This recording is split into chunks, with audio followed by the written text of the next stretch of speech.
దేవునికి స్తోత్రం. మన ప్రభువును రక్షకుడైన యేసుక్రీస్తు వారి నామంలో అందరికీ ఉదయకాల శుభములు తెలియజేయుచున్నాను. ఈరోజు దేవుని వాగ్దానము మత్తయి సువార్త 14వ అధ్యాయము 13వ వచనము. అరణ్య ప్రదేశమునకు ఏకాంతముగా వెళ్ళెను. యేసుప్రభువారు అరణ్య ప్రదేశానికి ఏకాంతంగా వెళ్ళారు. యేసుప్రభువారు అరణ్య ప్రదేశానికి ఏకాంతంగా వెళ్ళటానికి ముందు ఏం జరిగిందంటే, బాప్తిస్మం ఇచ్చి యోహాను గారు చెరసాలలో వేయబడతారు. చెరసాలలో వేయబడినప్పుడు చెరసాలలో తల కొట్టించేసేసి బాప్తిస్మం ఇచ్చి యోహాను గారి తల పళ్ళెంలో పెట్టి ఆ విధంగా ఒక చిన్నదానికి ఇస్తారు. అది తన తల్లి యొద్దకు, ఆ చిన్నపిల్ల తన తల్లి యొద్దకు తీసుకొని వెళుతుంది. ఇక్కడ ఏం జరిగిందంటే, బాప్తిస్మం ఇచ్చి యోహాను తప్పుని తప్పుగా ఖండించినందుకు నువ్వు తప్పు చేస్తున్నావు అని రాజుతో చెప్పినప్పుడు ఆ రాజు ఒక స్త్రీ నిమిత్తము ఈ విధంగా చేస్తూ ఉంటాడు. ఇదంతా మనకి యోహాను సువార్త 14వ అధ్యాయంలో కనబడుతుంది. అయితే చనిపోతాడు. బాప్తిస్మం ఇచ్చి యోహాను గారు చనిపోవటానికి ముందు దేవుని గురించి ప్రకటిస్తూ, దేవుని రాజ్యాన్ని గురించి, పరలోక రాజ్యాన్ని గురించి ప్రకటిస్తూ, దేవుని మాటలో ప్రకటిస్తూ ఉంటూ తప్పుని తప్పుగా ఖండించినందుకు చెరసాలలో వేయబడతారు. చెరసాలలో వేయబడినప్పుడు చంపేస్తారు. చంపైన తర్వాత యోహాను గారి శిష్యులు వచ్చి ఆ శవాన్ని తీసుకొని పోయి పాతిపెట్టిన తర్వాత యేసుప్రభు వారి యొద్దకు వచ్చి చెప్తారు, ఇట్లా బాప్తిస్మం ఇచ్చి యోహాను గారిని చంపేశారు, ఇలా మేము పాతి పెట్టాము అని చెప్తారు. చెప్పగానే యేసుప్రభు వారు ఆ సంగతి విని ధోని ఎక్కి అక్కడి నుండి అరణ్య ప్రదేశానికి ఏకాంతంగా వెళ్ళాను. ఇక్కడ మనం ఒక విషయాన్ని గమనించాలి. లోకంలో మనల్ని కలవరపెట్టే విషయాలు, బాధ పెట్టే విషయాలు, అలానే దుఃఖపెట్టే విషయాలు ఎన్నో జరుగుతాయి లోకంలో. కానీ వాటన్నిటిలో మనం భయపడకుండా, వాటన్నిటిలో మన మనసును కలవర పెట్టుకోకుండా, మనం బాధపడకుండా, ఎక్కువగా అతిగా ఆలోచించకుండా, మనము వాటన్నిటిని ఏం జరిగినా లోకంలో అదంతా దేవునికి అప్పగించుకోవాలని ఇక్కడ యేసుప్రభు వారు మనకి తెలియజేస్తూ ఉన్నారు. అలానే ఇలాంటి సంఘటనలు జరిగినప్పుడు కొన్ని క్షణాలు మౌనం ఆవరిస్తుంది. అలాంటి పరిస్థితుల్లో ఎవరు ఏం చేయలేని పరిస్థితి. కానీ యేసుప్రభు వారు తండ్రికే తన బాధనంతా వినవించుకోవటానికని ఏకాంతంగా అరణ్య ప్రదేశానికి వెళ్ళారు. మన జీవితాల్లో ఎలాంటి సంఘటనలు చోటు చేసుకున్నా మనము దేవుని దగ్గరికి వెళ్ళి మనం దేవునికి మొరపెట్టుకోవాలి. వాయిద్య సమ్మేళనం మధ్యలో కొద్ది క్షణాలు మౌనం ఆవరిస్తుంది. వెంటనే సంగీతం మళ్ళీ మొదలవుతుంటుంది. ఈ మౌనంలో సంగతేమీ వినిపించదు. మన జీవితపు సంగీత సమ్మేళనంలో ఇలాంటి మౌనాలు వచ్చినప్పుడు మన రాగం అయిపోయిందని భ్రమపడతాము.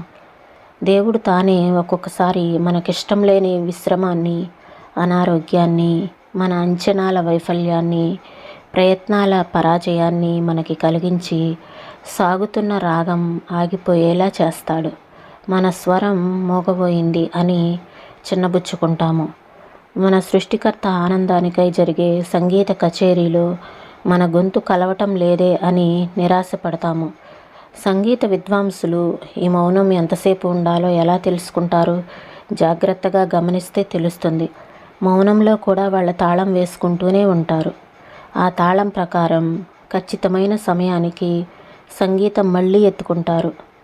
మన జీవన రాగాలను కూడా దేవుడు తాళం వేయకుండా ఆలపించడు. రాగం ఏమిటో తెలుసుకోవటం మన విధి. అది తెలిస్తే మౌనం ఎంతసేపు ఉంటుందో తెలుస్తుంది. ఈ మౌనాలు సంగీతానికి అడ్డురావు, తాళాన్ని అధిగమించవు, పాటలోని మాధుర్యాన్ని చెడగొట్టవు. మనం దేవుని వైపుకు చూస్తే దేవుడే మన రాగాలకు తాళం వేస్తూ ఉండటం చూస్తాము. ఆ తాళాన్ని అనుసరిస్తే మౌనం తర్వాత వచ్చే స్వరాన్ని సరిగ్గా ఎత్తుకోగలుగుతాము. మౌనం వచ్చినప్పుడు సంగీతం ఆగిపోయిందని నిరుత్సాహపడితే వెనకబడిపోతాము. మౌనంలో కూడా సంగీతం ఉందని మర్చిపోవద్దు. జీవన రాగం ఆలపించటం చాలా కష్టమైన పని. దేవుడు మనకి ఎంతో ఓపికతో నేర్పిస్తున్నాడు. ఎంతకాలమైనా ఆ రాగాలను మనం నేర్చుకోవాలని ఎదురు చూస్తున్నాడు. దైనందిన జీవితపు హడావుడిలో నుంచి, ప్రపంచ పోకడల పరుగు పందాల నుంచి పరలోకపు నీడలోకి, పరిశుద్ధుని జాడలోకి కాసింతసేపు ఇటు రమ్మని కబురందిందా? బహుశా ఎడారి సీమల్లోకి, ఒంటరితనంలోకి, దేవుని సన్నిధిలోకి, ఈ ఏకాంతంలో నాతో గడపమంటున్న ఆయన కోమల స్వరం వినటానికి పిలుపందిందా? క్రీస్తు నడిచిన ఇరుకుదారుల్లోకి, జీవజలం ప్రవహించే వాగుల్లోకి, దేవునితో కలిసి నడిచే ధన్యతలోకి, ఆయన ఇల్లు కనిపించే చేరువలోకి పిలుపందిందా? నీడ కోసం, నైర్మల్యం కోసం దేవా నీకు వందనాలు. నీ ప్రేమ చూపిన రహస్య బాటల కోసం, చీకటిలో మాకు నేర్పిన చిత్రమైన పాఠాల కోసం. అన్నిటినీ అందంగా నిర్వహిస్తాడు. ఆయనతో ఉంటే మన భారం వహిస్తాడు. నీ సిలువ నీడలో, ఏకాంతంలో నన్ను పిలిచినందుకో దేవా, ఇవే నా నివాళులు. ఈ మాటలను ప్రభువు మన వెనుకల్లో దీవించునుగాక. ప్రార్థన చేసుకుందామండి. స్తోత్రం తండ్రి, పరిశుద్ధుడా, ప్రేమ కలిగిన దేవా, నీకు వందనాలు, స్తోత్రాలు చెల్లిస్తున్నాం ప్రభా.